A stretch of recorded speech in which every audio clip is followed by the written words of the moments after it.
ৰাই সকল আসসালামু আলাইকুম। হে দোস্ত, আপোনালোকে চাওক, আজি ৰাতি যেনে মানে বৰষুণ হৈছে, সেই বৰষুণটো চাওক কেনেকৈ হৈছে, কিমান বৰষুণ হৈছে আমাৰ এইফালে চাওক আপোনালোকে।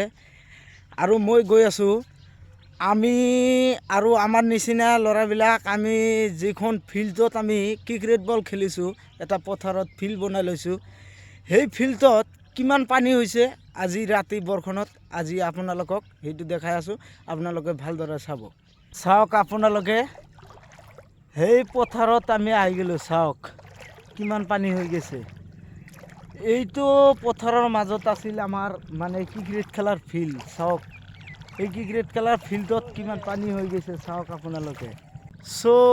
এতিয়া চাওক, আমি এই পথাৰতে এখন মানে ক্ৰিকেট খেলাৰ ফিল্ড বনাইছিলোঁ, আৰু আজিৰ পৰা খেলটো বন্ধ। চাওক, আৰু আপোনালোকে ভিডিঅ'টো বেছি বেছিকৈ শ্বেয়াৰ কৰিব, আৰু কমেণ্টত ক'বচোন আপোনালোকে ভাল হৈছে নে বেয়া হৈছে।